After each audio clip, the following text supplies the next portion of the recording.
Why did Ibrahim Traoré drop 200 tons of wheat seeds from helicopters across Burkina Faso's savannahs?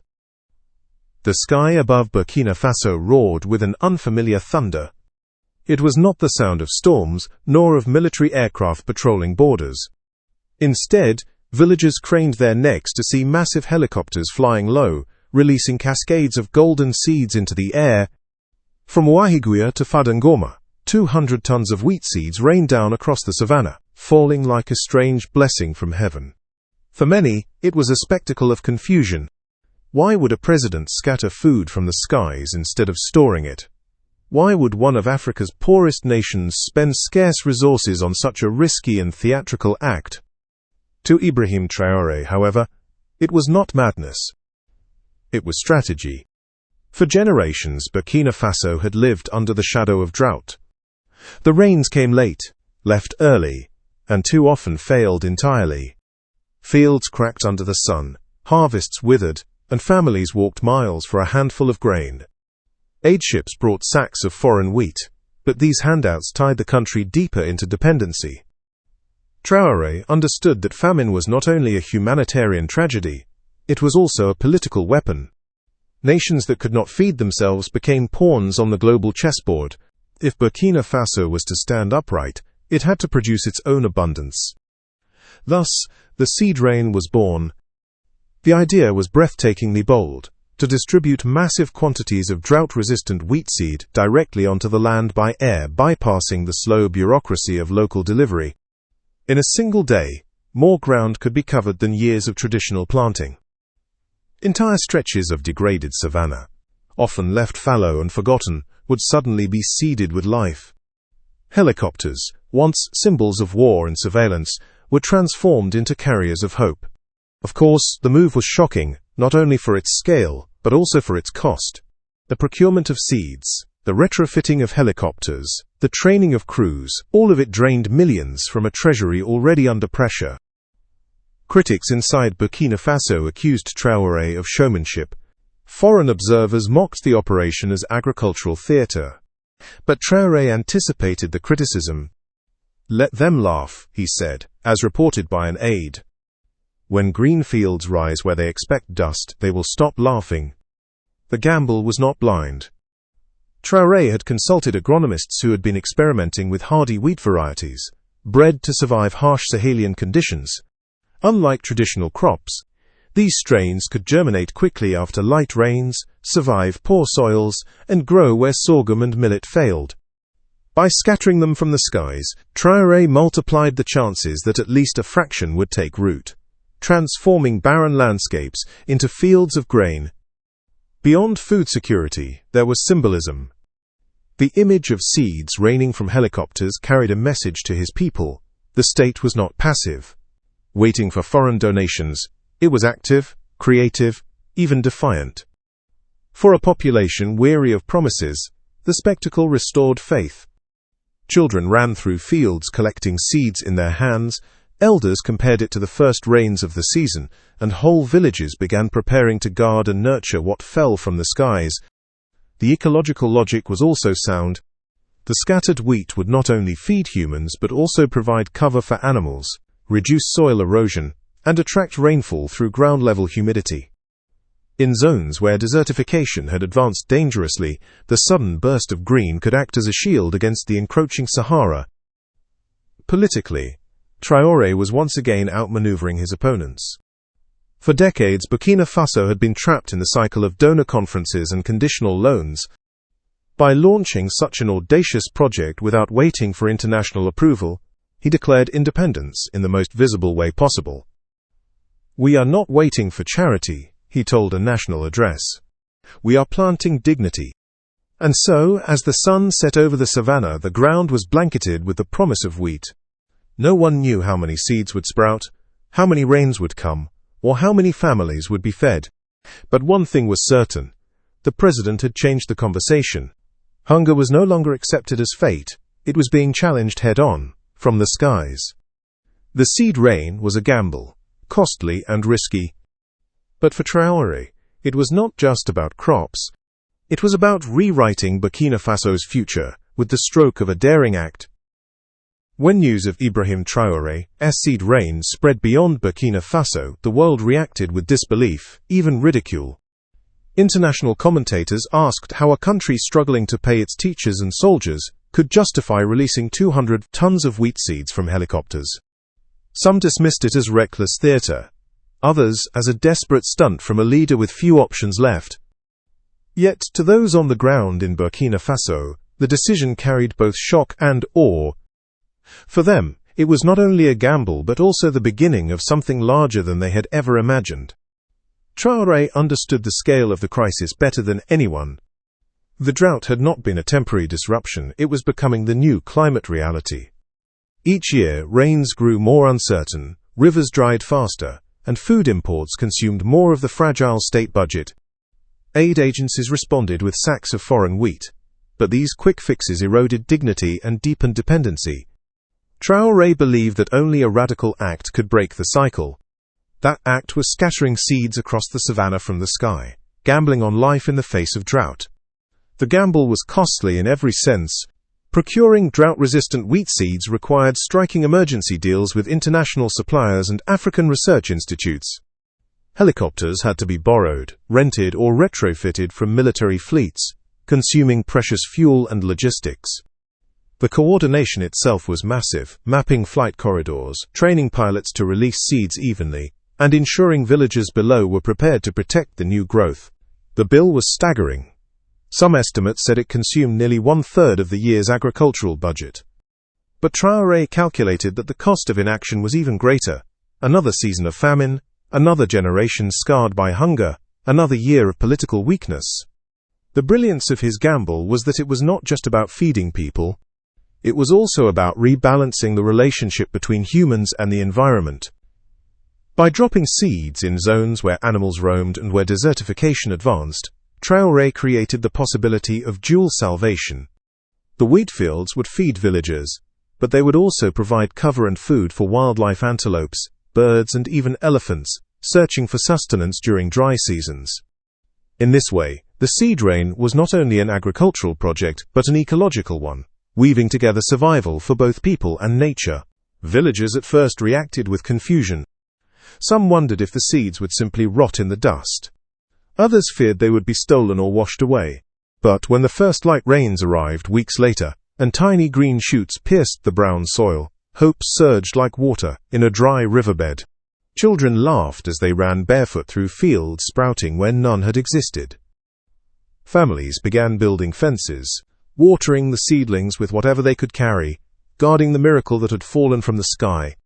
Soon, pictures of these green patches spread across the country and then the continent, sparking debates in other African capitals. Could this be a model for the Sahel? Could aerial seed distribution turn wastelands into breadbaskets? Critics abroad still scoffed, calling it unsustainable, but ordinary Africans saw something else. A leader willing to risk ridicule for the chance of abundance. The gamble also had a powerful psychological dimension. Hunger was no longer accepted as destiny. Traoré had declared war on famine with a gesture so bold that it captured imaginations. He reframed the narrative. Burkina Faso was not waiting for charity, it was inventing solutions. This mattered politically too. For decades, food insecurity had been a lever used by external powers to control African states. Grain shipments came with conditions, loans came with strings. By seeding independence directly into the soil, Traoré signaled to his people, and to the world, that Burkina Faso would stand on its own feet.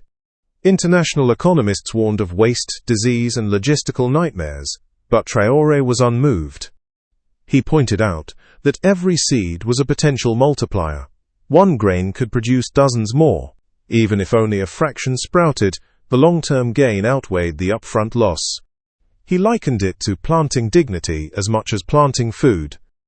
And indeed, as wheat fields rippled under the wind months later, villages celebrated with ceremonies of gratitude. Bread was baked fresh, porridge filled bowls, and for the first time in years, some communities had surplus to trade. The gamble was paying off. Yet Traoré never denied the risks. He acknowledged openly that rains could fail, that pests could devour crops, that helicopters could not replace the hard labor of farmers. But he insisted that boldness was the only path forward. "If we fear failure, we will starve in silence," he declared in a national broadcast.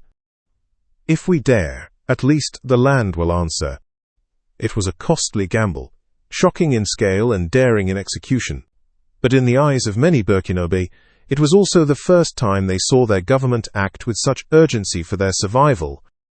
Traoré had wagered resources, reputation, and political capital on seeds scattered from the sky. And in doing so, he had planted not just wheat but a new vision of sovereignty, one that tied human survival to ecological renewal, and dared to imagine that abundance could fall like rain.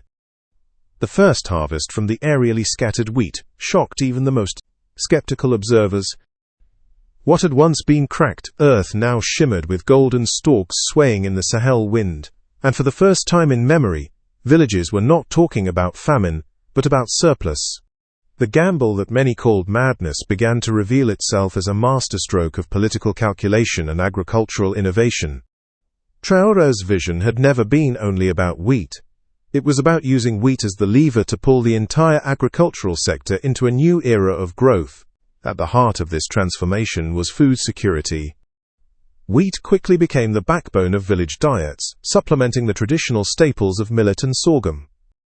Women ground it into flour for bread, porridge, and noodles, diversifying meals and strengthening nutrition. Families that once ate once a day could now feed children 3 times, reducing malnutrition rates in record time. This improvement in diet also had a ripple effect on education and productivity. Healthier children attended school more regularly, and stronger adults could work longer in the fields or markets. But the true brilliance lay in how wheat production was tied to livestock.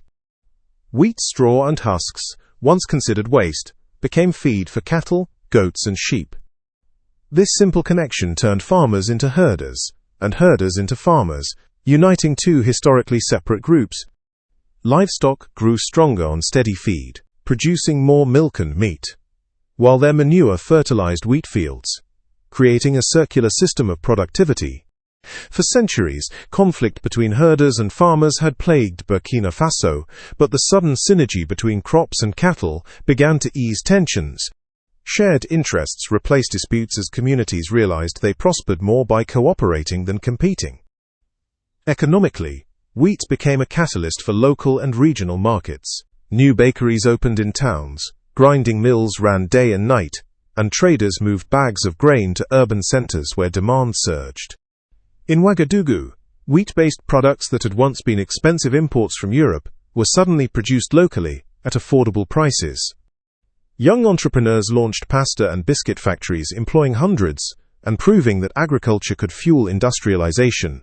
Even neighboring countries began to notice. Ghana and Ivory Coast, long reliant on imported wheat, started buying surplus from Burkina Faso. What was once considered a barren landlocked nation was now exporting grain across borders. Each truck that left carrying Burkinabé wheat was not just commerce, it was political leverage.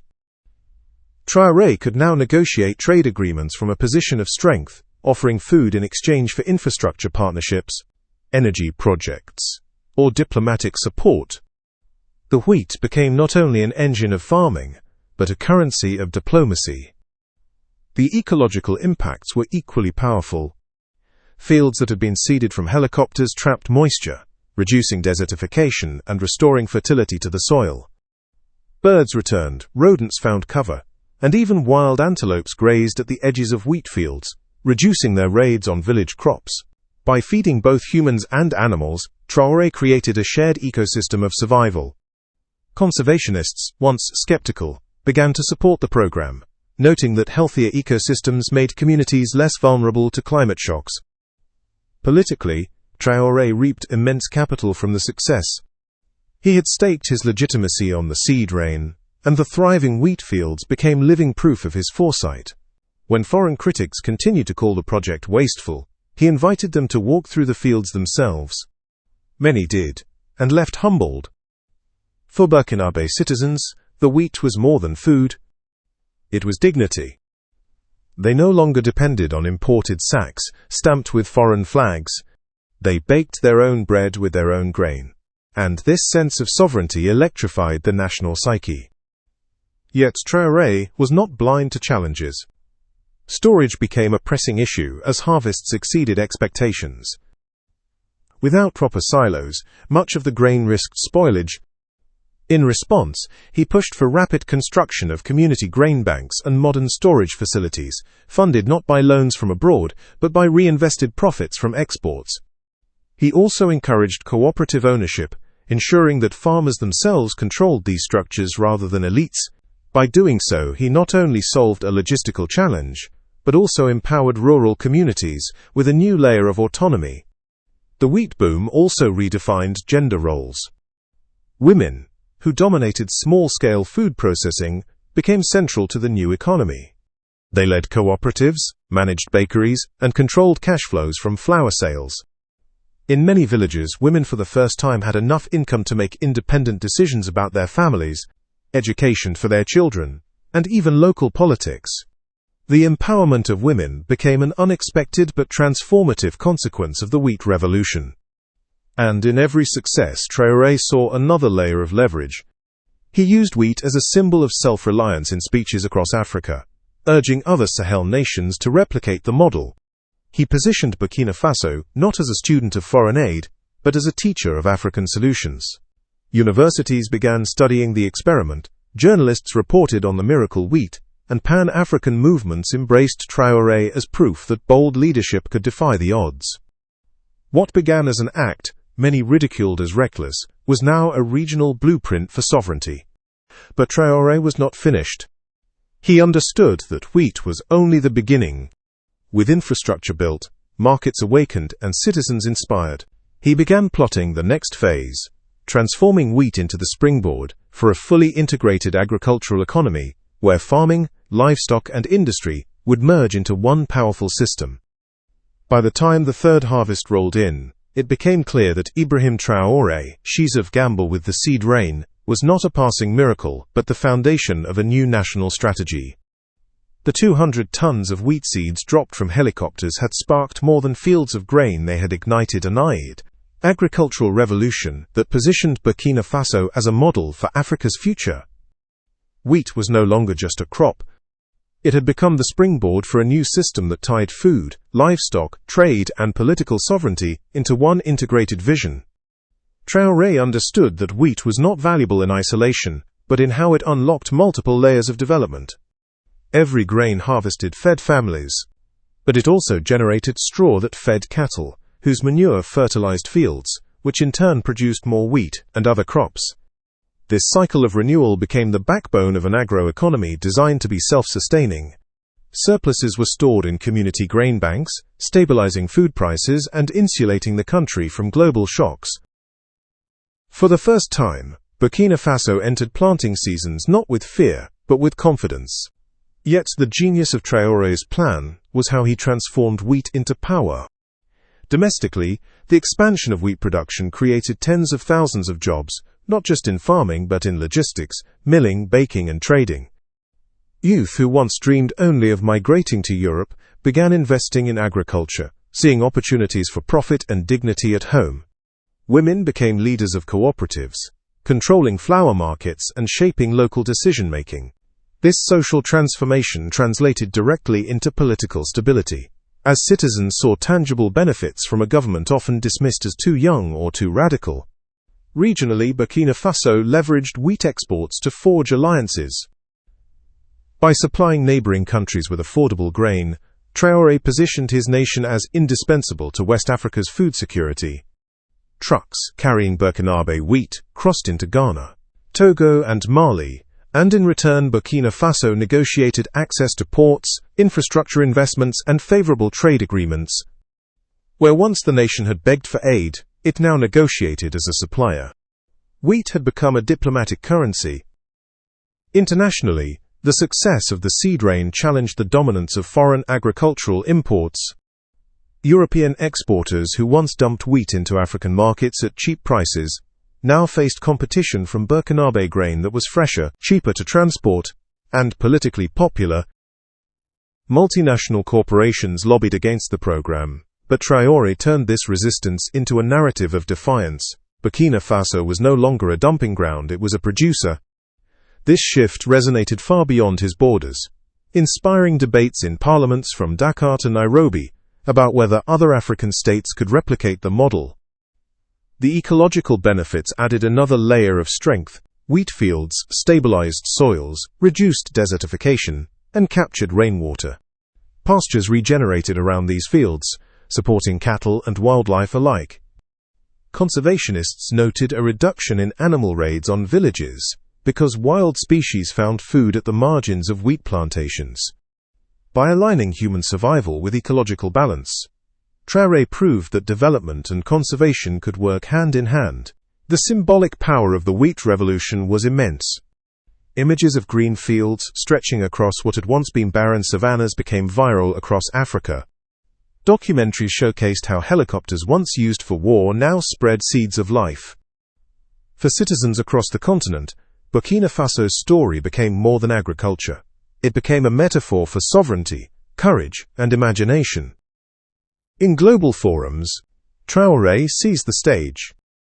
When asked how a poor, landlocked country achieved such success, he responded simply, "We stopped waiting for others to feed us. We planted our future." His words resonated deeply in a world where African leaders were too often constrained by donor agendas.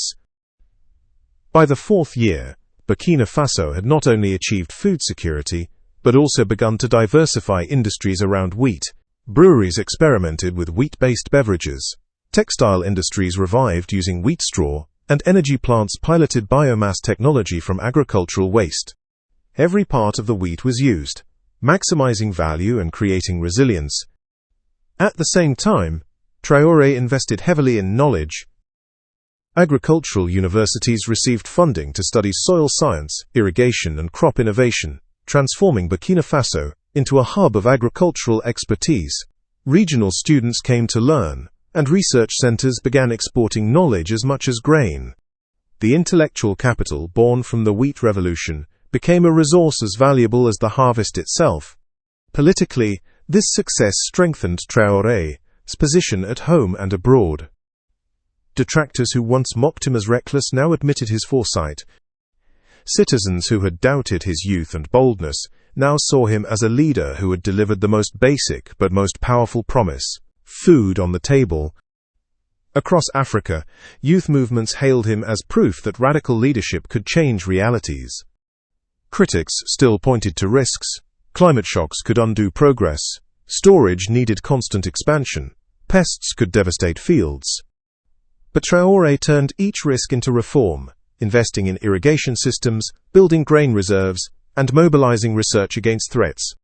He embraced transparency about challenges, framing them not as failures, but as battles in a larger war for independence. The true brilliance was that Traoré had never intended wheat to be the end of the story. It was always the beginning, the springboard for broader transformation. With wheat as the anchor, he envisioned integrated farming systems that combined cereals, livestock, and cash crops into a robust, diversified economy. With trade corridors established, Burkina Faso could expand into regional leadership in food exports. With citizens empowered, the nation could resist political destabilization. With ecosystems restored, it could fight climate change from within. In the end, the seed rain became more than a gamble, it became a legacy. Helicopters scattering seeds had been mocked as spectacle, but they seeded not just fields but futures. From golden wheat came bread, jobs, trade, and dignity. From an act of daring came sovereignty. Burkina Faso, once seen as a symbol of fragility, became the unlikely pioneer of African resilience. And, as the fourth harvest was celebrated with festivals across the land, Ibrahim Traoré reminded his people that the real harvest was not just grain, but the rebirth of hope. In a daring move, President Ibrahim Traoré launched the Seed Rain Project, dropping 200 tons of drought-resistant wheat seeds from helicopters across Burkina Faso savannas. What many dismissed as reckless soon became a groundbreaking strategy to fight famine, revive ecosystems, and restore dignity. The seeds sprouted into golden fields, feeding millions, supplying livestock, and stabilizing food prices. Wheat byproducts fueled cattle growth, while surplus grain created trade leverage across West Africa. The project empowered women, revitalized industries, and turned Burkina Faso into a model of African resilience. More than food security, Traoré's bold gamble redefined sovereignty, proving that courage and imagination can transform nations.